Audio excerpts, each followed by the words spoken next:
And it is all yours, ladies. Well, welcome back, everyone. Today it is Christy and me, yours truly, and yours truly. And we are kicking off 2023 with the top 23 ways you can protect yourself this year. And as long as we're focusing on 23, I did consult my numerology charts to understand the significance of the number 23. And I did want to Oh, share I this love with this. Christy in advance. This makes 'Cause me this is really up your alley, right? it's so up my alley. Yeah. Okay, Yeah. so here are just a few nuggets. I find it a little contradictory, but nevertheless, I want to share. The number 23 is a sign from the angels. It also can be a message from the divine. It is associated with the planet Uranus. Okay, no jokes, people. Planet? Yeah, a Wait, planet. I thought, didn't they take Uranus off the planetary list? Was it Uranus? No, it wasn't Uranus. Okay, well, maybe this I don't Google know. Never mind. page I found is outdated. I don't know. I don't even remember anymore. Okay, sorry. Anyway, Uranus is known for eccentricity and unpredictability, which I'm like, that's not so great, at the beginning of a year. However, it also represents change. That's a good thing. Progress, innovation, and positive energy. So those, I feel like, definitely counterbalance the other sort of, I guess, known characteristics of Uranus, which is related to 23. See, this gets weird. I love this. Wait, not Uranus, Pluto. I was thinking Pluto. I'm sorry. They took Pluto off the planetary list. Uranus is safe. Yes. Everybody, Uranus is safe. A kid's joke. I have nothing. Anyway, I think that's probably enough on the number 23, and we should just jump in and start talking That's about. so right up my alley. I know I didn't tell you the other night I had a dream. I won't tell you the number, but what I remember about the dream is that I've never been pulled over in my life, knock on wood, but I was pulled over for going a certain speed, and all I remember about the dream was, well, shoot, I was pulled over, but I was going XYZ. It was a 3-digit number. And I decided that number, it was just so bright. That's what I remembered from the dream. So I looked up the number and it said all of the things about everything that's happening in the beginning of this new year for me. So yes, I'm super into numerology. I love it. Okay. I digress. All right. Julie, start us out. So we have some basics. Yeah, we have basics. And these are things to help you. Hopefully you won't actually find yourself needing any of these rules, but hey, the basics aren't anything new, aren't anything novel, but they're definitely worth repeating. Obviously, our number one top of the list recommendation is buckle up, people.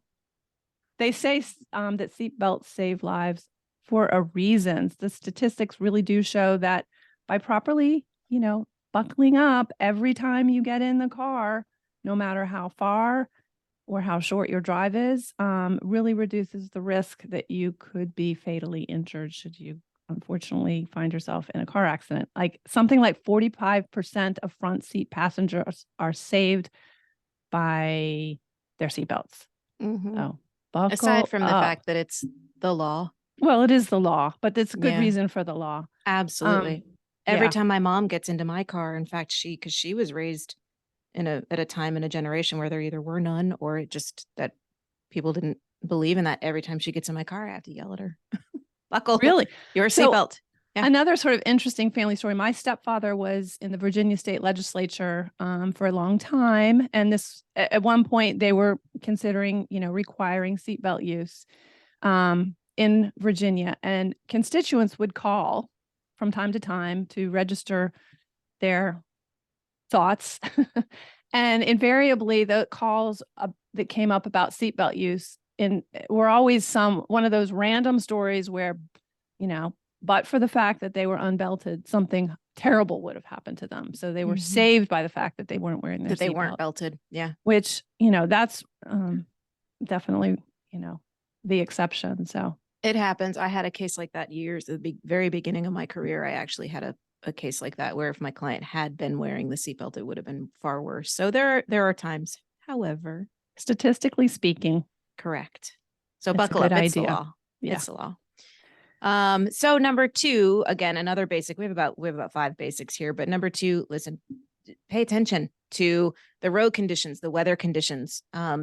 In fact, just because the speed limit is posted as the speed limit doesn't actually make that safe. And there is a statute under Florida law that says that if the conditions outside don't make that speed limit safe, you can actually be ticketed. You can actually be found guilty of endangerment or reckless driving, even if you're going the speed limit, if it's, monsooning outside, or if the weather conditions don't allow for a safe condition going the speed limit. So just pay attention.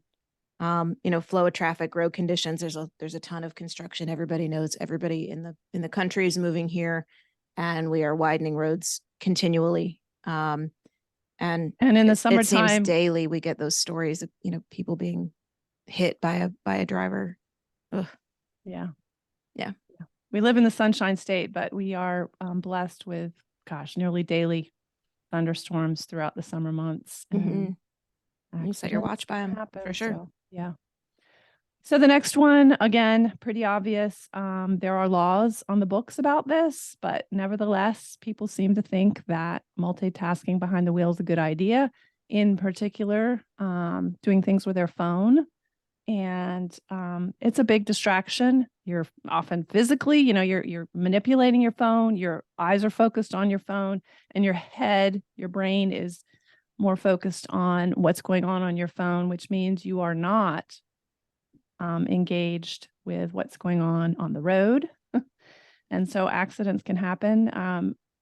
Like over 3,000 people were killed in 2020, according to National Highway Safety Transportation Administration statistics. And let's keep in mind, people, that 2020 was a year when we really were driving a lot less due to COVID. Yeah, everybody was home. Yeah. And in Florida, if you cause an accident and it's due to your cell phone, being in your hand, being distracted by that phone, it's likely considered not just careless, but recklessness on your part.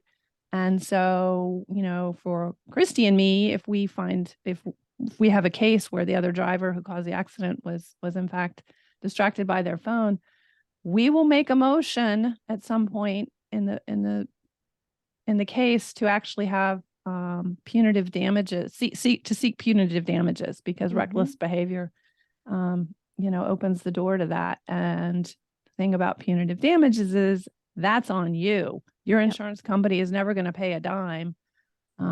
So, those are, I guess, just practical economic reasons why you should put that phone away. Yep. That exceeds negligence. That's right on to, exactly what you're doing, and you're intentionally endangering yourself and others. Yep.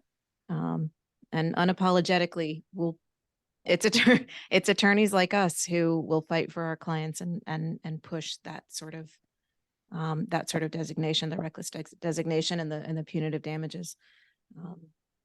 So don't don't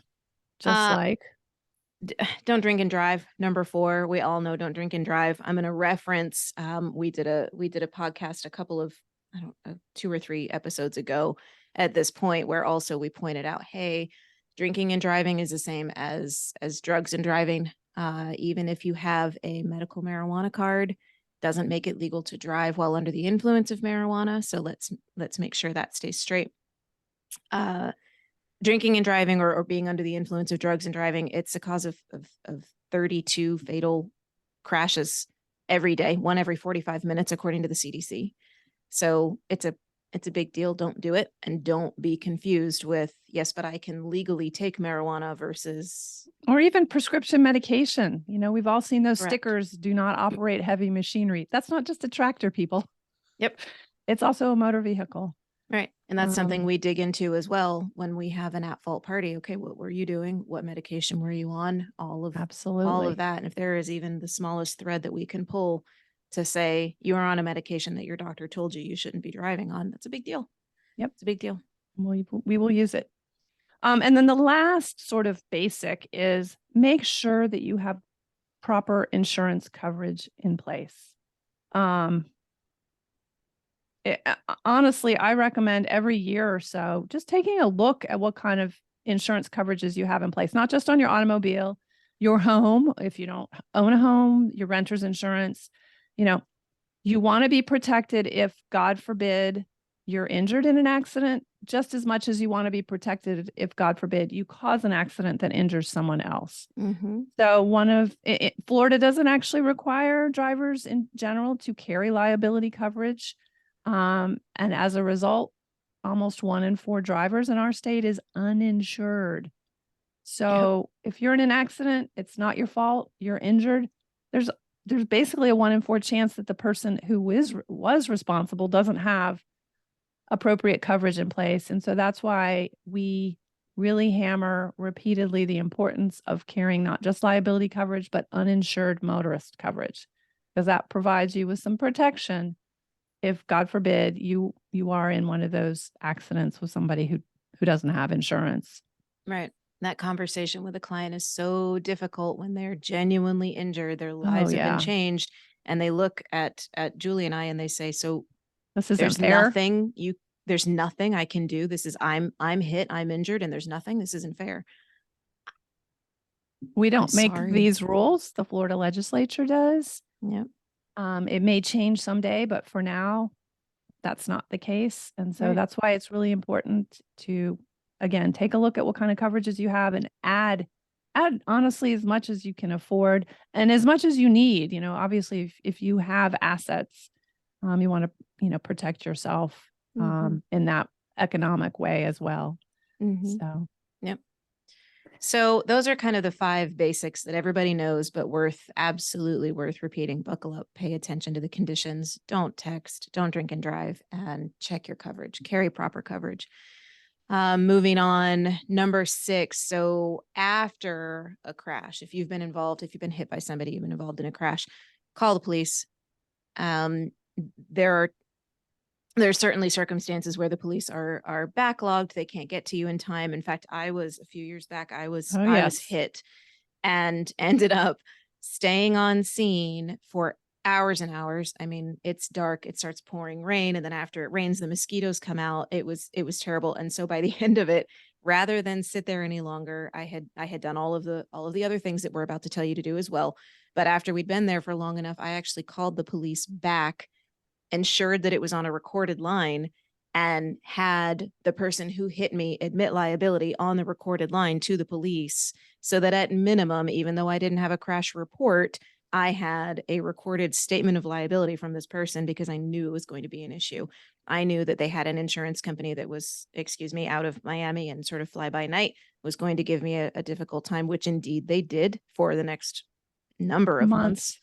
But yeah, so call the police, make a record. And if for whatever reason they can't get there, you always have that option. Call the police back on a recorded line. And if you've got someone there who's willing to say, yeah, I did it, then do that and move along. And just, I guess, as sort of a corollary point, 911 calls are recorded. So, as a matter of practice, whenever we have, a car accident case, we're getting a copy of not only the police report, but also the calls, the audio and calls, because sometimes there's some juicy information in those Absolutely. calls. Yeah. Anyway, the next one. This is a picture paints 1,000 words. We all have those cell phones, right? So we have a camera in our hand all the time. And so it's important to take pictures of the scene of where your accident takes place, take pictures of damage to vehicles or whatever. And of course, if you have physical injuries, bruising, wounds and things like that, take pictures of those, because, oftentimes I'll plop a picture into my settlement negotiation letters best. and whatnot. And that speaks volumes over what I could, put together with words. So the debris all over the road, or you bleeding at the scene. And it's easy to lose your head. When I was hit, I called Julie and said, just make sure, go through with me, make sure I'm doing everything. It's good to have an everything. attorney on speed dial. It is. It is. Be your own investigator. One of the most helpful things, especially if it's a pretty clear rear end crash or something where there's very little room to argue, very little opportunity for someone to say, no, that wasn't my fault. Although they find ways. ask any witnesses who stop, bystanders, ask them for not only a statement, but their name, their info, their contact information. So many times we'll have people come to us and say, oh gosh, I did talk to somebody, but I didn't get their name. Right. Well, if the police don't happen to talk to them and get their contact info, then there's no way for us to. So anybody who's there, get information. Just think along the lines of no good deed goes unpunished. And sometimes in trying to be nice and not disturb people or disrupt people's lives, we just sort of let it go. But don't be your own investigator. Do things that we're not there to do at that Right. point. So a lot of times evidence can disappear or Right. information can disappear. So help us help you. And let me just add, if you happen to get hurt inside of a store, there's a trip and fall or something like that. I call those a premises case. It's not an automobile accident case.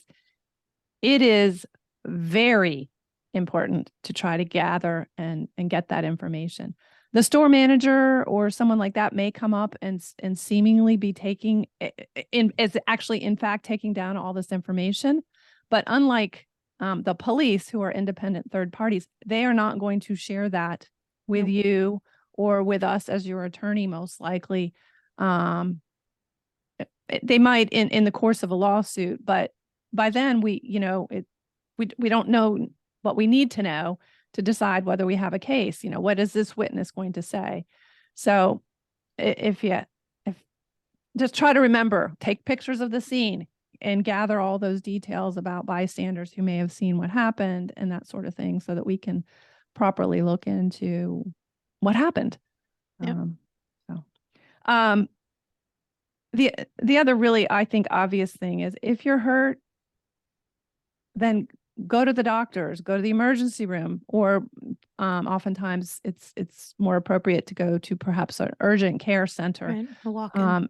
If you're really, really hurt, then emergency room is appropriate. But sometimes in the emergency room, they're doing a whole bunch of sort of scans and whatnot just to make sure that there's not something going on. They may not really suspect that, but they're just sort of covering themselves. And so what happens, especially with respect to auto accident cases where you do have insurance benefits that will help pay for medical care, it all gets used up in the emergency room visit. I'm not discouraging anybody from going to the emergency room, but urgent care may be actually the better place to start in cases where your injuries aren't as serious as I guess they could be. Right. Well, or immediately ascertainable, because that soft tissue injuries, or what the term that people throw around as soft tissue injuries, those are serious or whiplash. Injuries.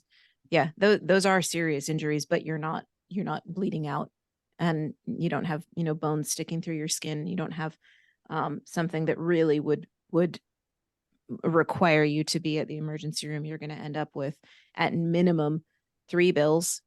One from the hospital, one from the ER physician, and one from the radiologist. They're going to do, 3 CT scans at $7,000 a piece. And it's a very quick way to use all of your available auto PIP benefits.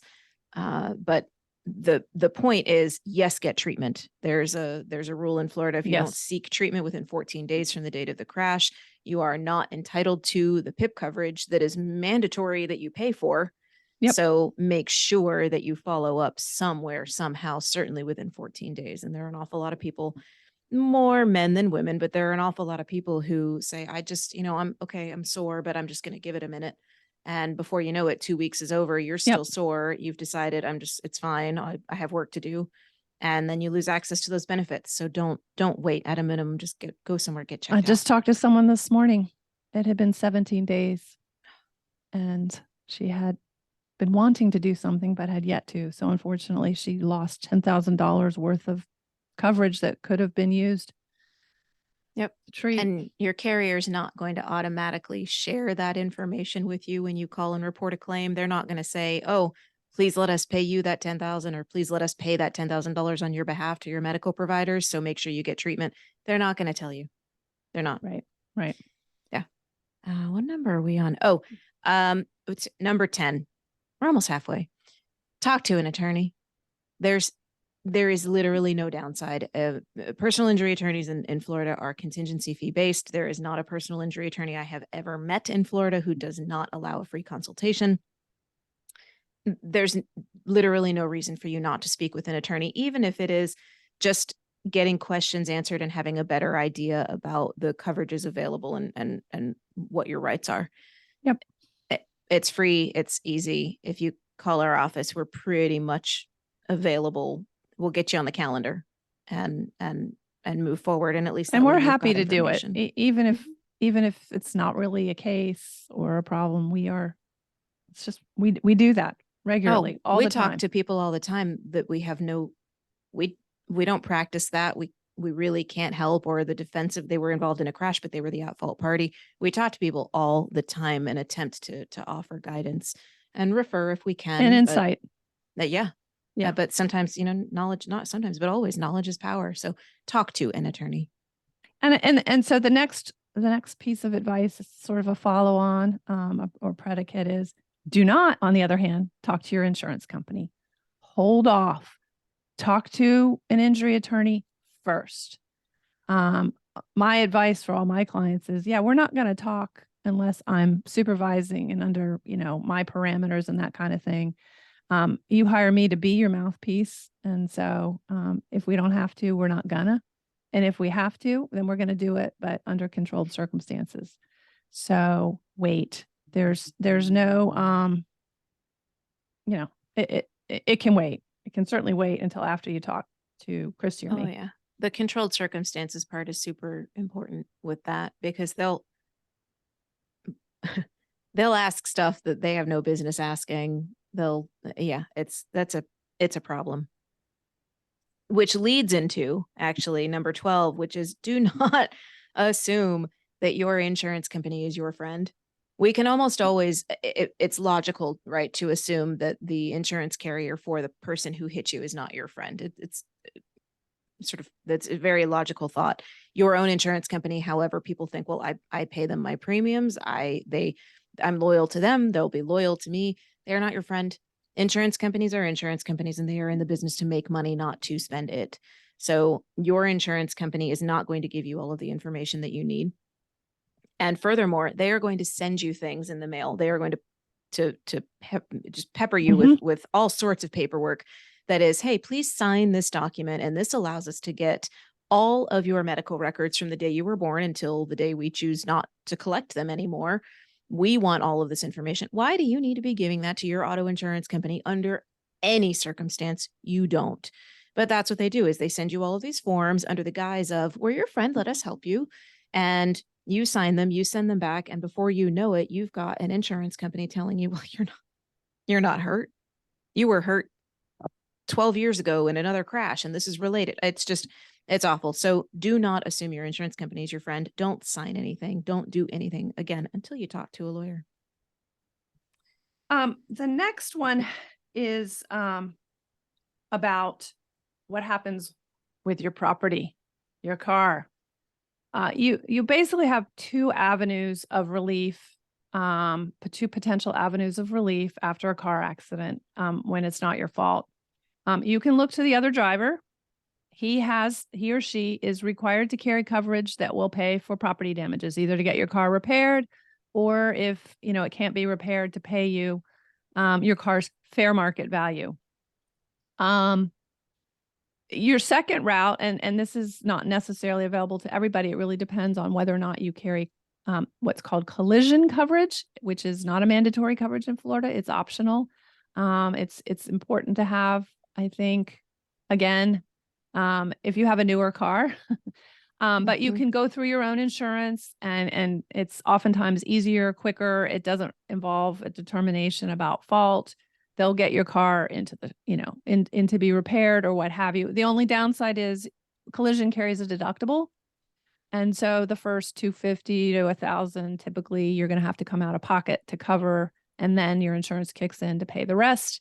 Ultimately, when you weren't at fault of the accident, your insurance company will get reimbursed by the other guy's insurance and then turn around and reimburse you your deductible. But that part you're going to have to wait typically a bit for. So Right. yeah, that's in a nutshell how you get your car fixed or Yeah. taken care of. Yeah. And understand that Florida law, although it requires property damage coverage, it's only, it's minimal. It's $10,000. Yeah. So if you're driving a car that's even within, within the past 5 years old at this point, especially with car values, and it gets totaled, the likelihood that the at-fault carrier, if they carry the minimal property damage coverage, is going to be able to pay you for your vehicle is very, very low. So make sure, again, when you're reviewing your policy, to make sure that you carry proper coverage. The collision is one of those. Now, I believe you can elect not to have a deductible. Of course, the premium would be higher to do that. But just keep in mind, there really is nothing wrong with going through your own insurance company to get your property fixed. You're paying for that No. collision coverage. A lot of people have it, stomp the foot. Well, I didn't do this and I'm not having my insurance company pay. Well, okay, but you're costing yourself time and potentially Yes. money. Yes. And also keeping in mind, if your car is not totaled, if your car is totaled rather than needs to be fixed, if your car is totaled, offers on that from both the at-fault carrier and your own carrier, offers on that are negotiable. Yes. So do your homework. Yeah, do your homework. Arm yourself with information, especially if you've got aftermarket parts. They have no reason to know. You can negotiate on that total loss offer, and they have to offer you the fair market value, meaning if you decided to leave that day, instead of getting into a crash, you left your house and you were going to sell your car to another buyer and it was in perfect condition, that's the amount that they have to give you. It's not the amount that you would collect under duress, or it's not the amount that it has nothing to do with anything other than they have to give you the amount that you would sell, person A would sell to person B for under no duress. So keep that in mind as well. Number 14, it happens if you're wrongfully cited for a crash, fight your ticket. We actually can provide information for attorneys who will help fight tickets, and now and then We'll actually do it. we'll do it, right? So we actually sometimes it's worth it, sometimes it's not, and it really is Yes. going to depend. There can be all sorts of circumstances. A lot of times actually the more difficult situation is where nobody is ticketed. Right. And so then you've got insurance companies that pretend to be investigators doing their own investigation about who was at fault for the crash. Pointing the fingers just for the sake of Right. getting it out of there. Exactly. And that's where our job comes in. Oh, that's funny. Actually, I had a client that I'm staring at her file right now. We just dispersed. I've got her check sitting right here. Went to another attorney before she came to us. Nobody was ticketed for the crash. The other attorney decided it was too much effort because there was no ticket. Let her go. She came to me and I just got a tender from the at-fault party on the file because I went in. We're talking Google Earth and we're talking investigation about, wait a minute, if so-and-so hit so-and-so, this person was already through the intersection, which means that person had the last chance to stop. I mean, the whole thing, that's kind of fun for us actually, when it's not quite so Clear cut and cut. dried. Yeah. Right. Clear Right. cut. But just a small tangent. If you're wrongfully cited for the crash, fight your ticket. Yep. Yeah. Yeah. Was this a DUI? Let's say, you're in an accident and the other driver is also cited for drunk driving. You actually have rights. You have your civil case that we handle. That's the case against the other driver or against the insurance companies to try to get compensation for your injuries. But simultaneously, the state will be prosecuting that driver for committing a DUI, which and is a with that- crime. which is a crime. Mhm.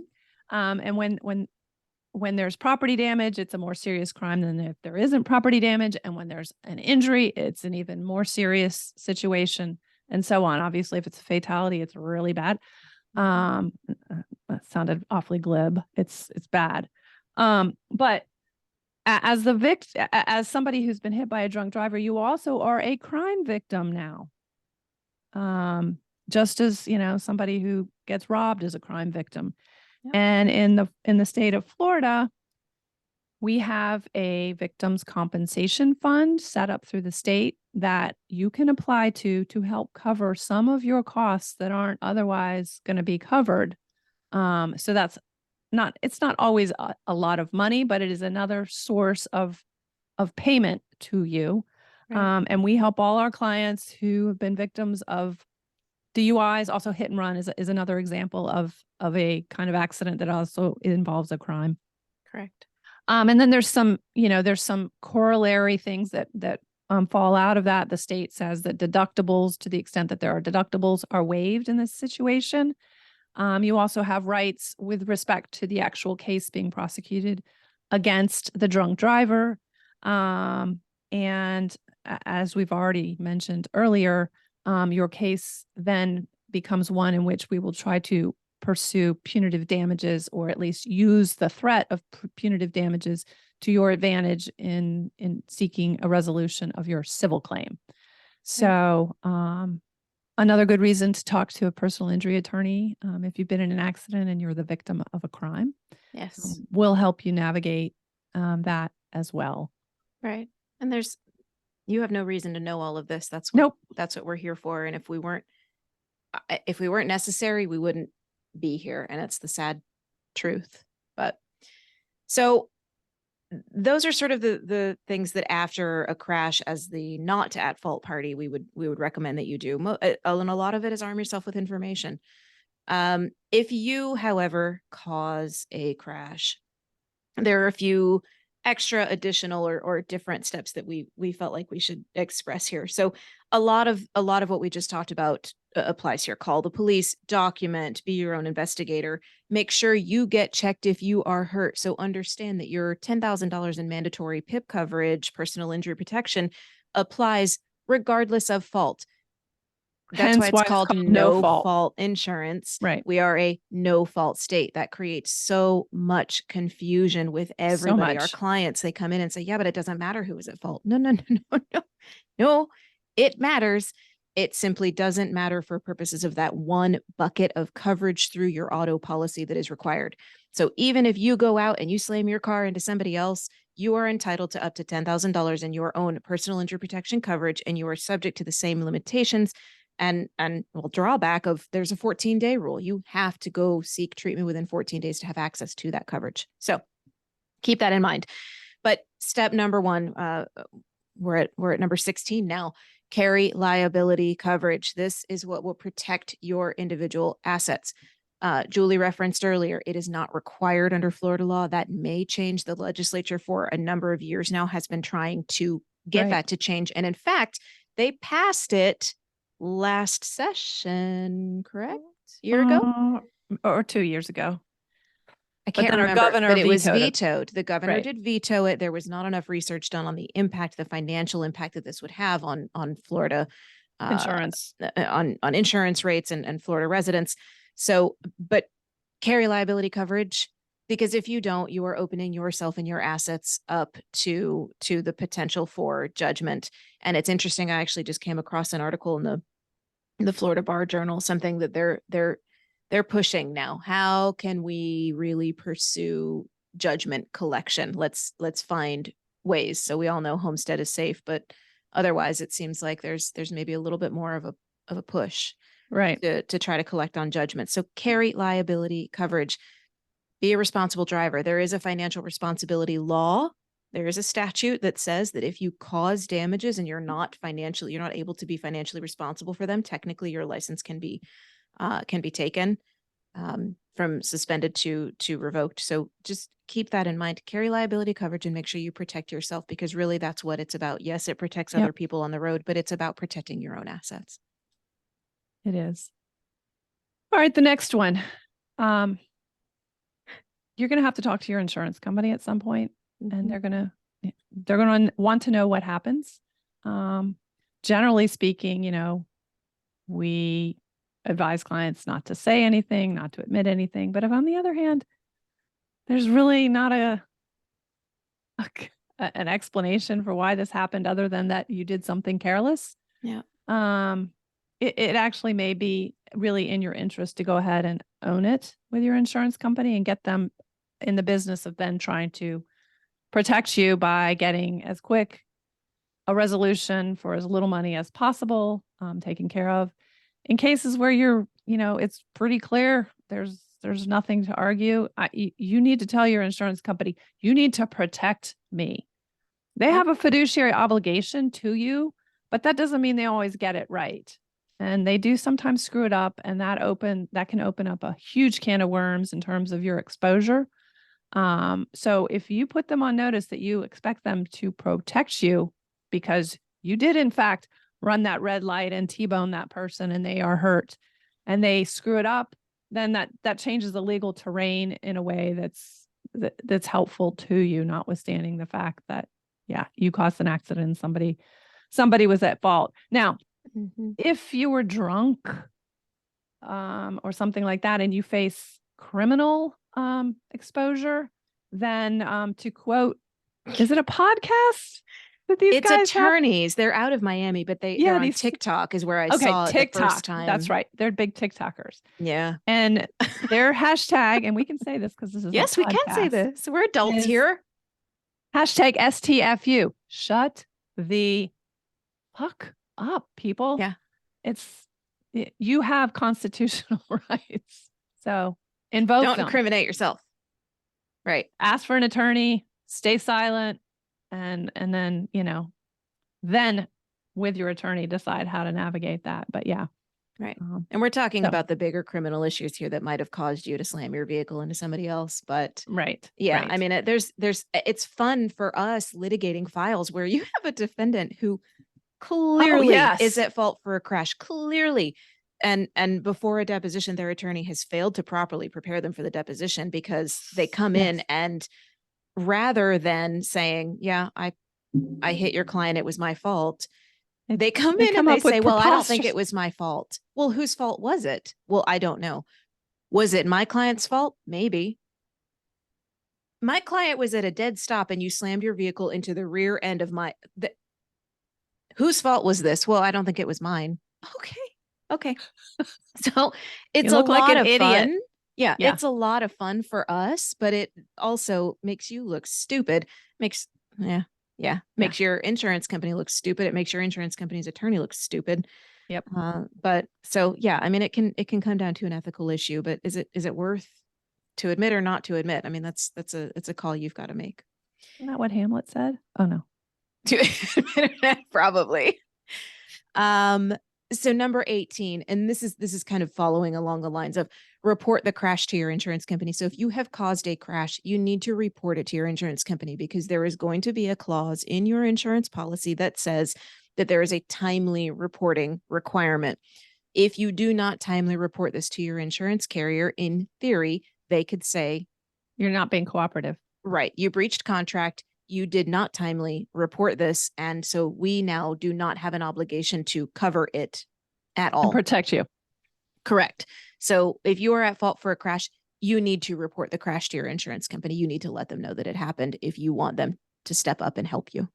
And oh, by the way, if you haven't yet gotten the opportunity to report it, there's a decent chance that the other party will go ahead and report it for you. True. Wouldn't you So- rather be in control of Yes. the information Yes. given to your carrier? I would.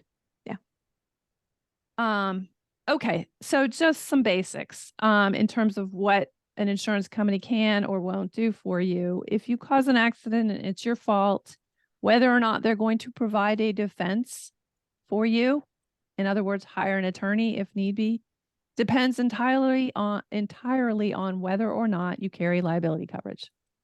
If you don't carry liability coverage, you're on your own. Yep.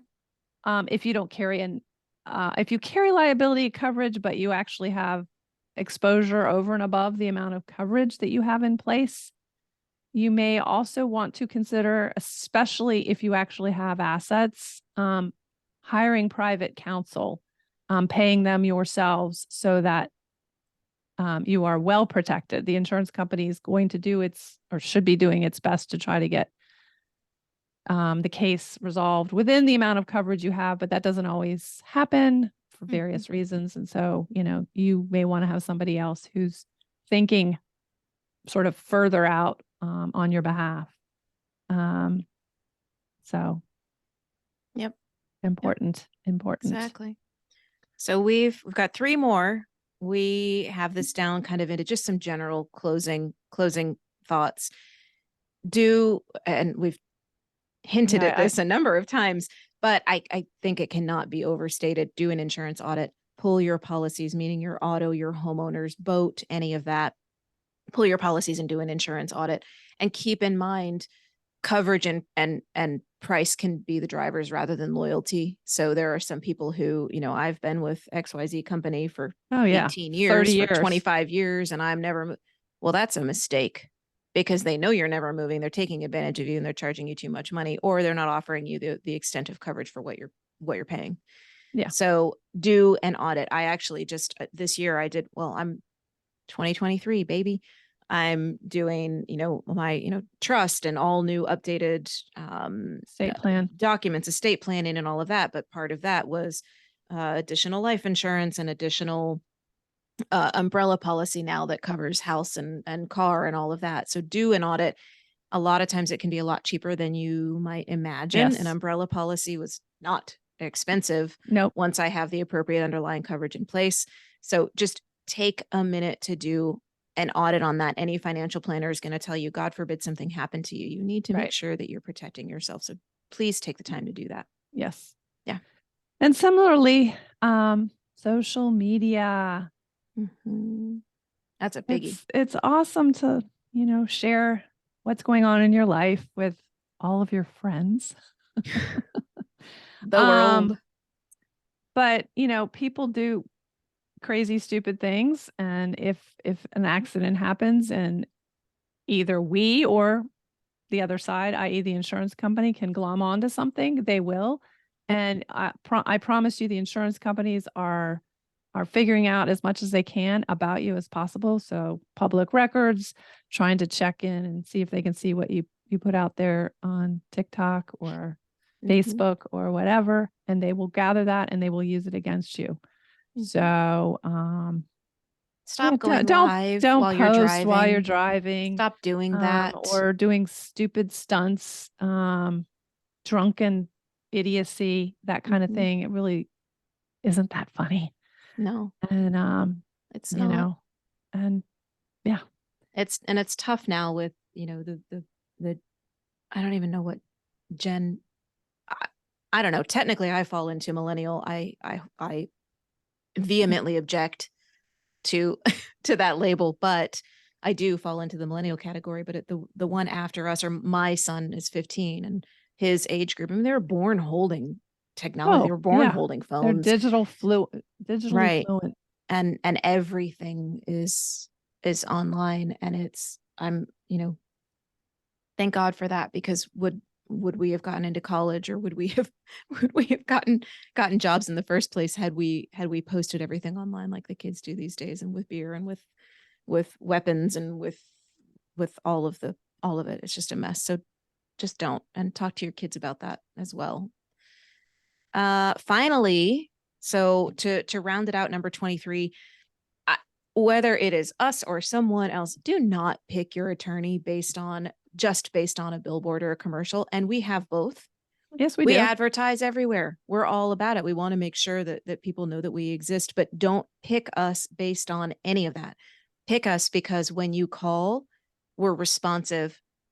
Pick us because when you need to sit down with us and talk, we're willing to give you as much time as you need to explain things and give you the information that you need. Pick us because you meet with us. Firm, right? Our firm, our ideology, our investment in our clients, it suits you, that you feel like you have a team. And this is going to apply to anyone, anywhere. Pick not just us, pick your attorney, because that person suits you and you have similar ethics, etc. So don't let the clever maybe don't buy into all of the size, whatever it is. Right. Don't maybe dig a little deeper. Right.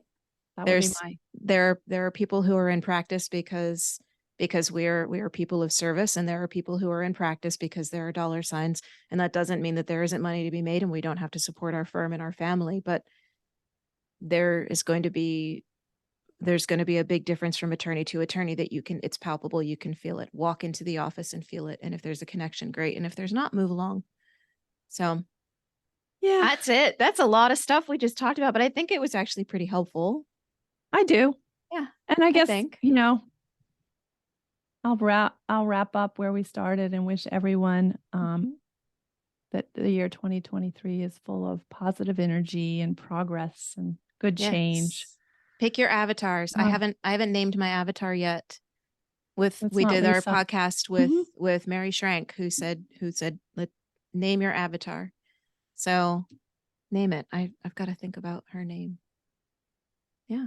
And so Happy we 2023. are Julie and Christy. We are Lursen Goldberg, Law Powered by Women, and you can find us at www.lawpoweredbywomen.com. Call us, text us, email us, leave us questions or social media. reviews. I don't know. We have so many adoring fans. So, and we will catch you in a couple of weeks. Everybody have a great week.